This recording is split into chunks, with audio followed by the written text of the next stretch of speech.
Thank you all for coming. Thank you for making time on Memorial Day weekend. John Edwards. Thank you all for coming. As President of the United States, I would actually support the troops with policies that make sense for them. I think there are a whole variety of problems that our men and women in Iraq are faced with and their families are faced with, both while they're serving and as they come home. We have men and women going to Iraq and risking their lives, and they deserve for us to do the right thing.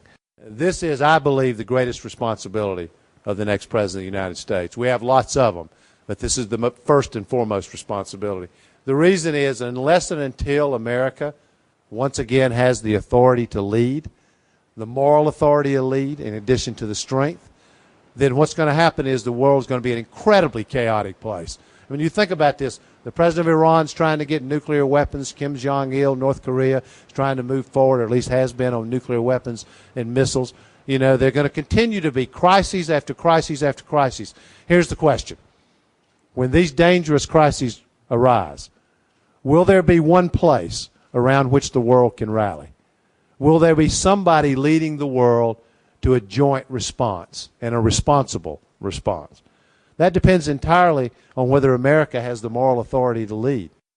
We need to treat the rest of the world and other countries and their leaders with some level of dignity and respect, instead of just treating them as if we don't care what they think. You know, you're either with us or against us. I heard that before. So America needs to listen, we're never going to be controlled. The president's never going to be controlled by what other countries and other world leaders do.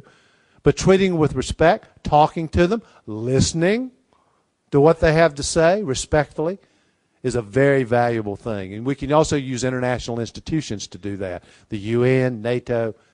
The two things that I would put my energy in my administration are, number one, early childhood, where I think we can make an enormous difference in the lives of children. And I would start much younger than we've been doing. I mean, Head Start basically starts at 4 years of age. That's too late. We ought to start much earlier, as early as is feasible, honestly. The earlier we can get into these children and start educating them, the better. We also need to deal with the health care and nutritional needs of young children. We also need to do a better job of training and educating those who teach in early childhood programs. Teachers, item number 2, early childhood 1.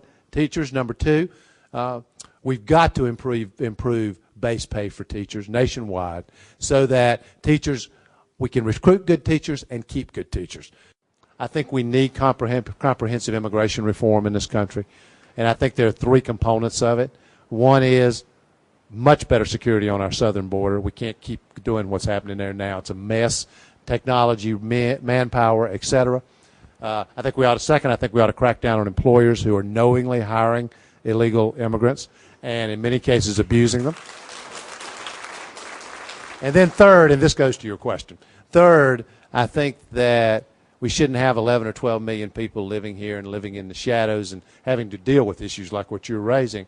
There should be a path to earn not amnesty, but earn citizenship. The way I would do it would be somewhat different than some others, at least. I think if they came here illegally, they ought to pay a fine in recognition that they came here illegally.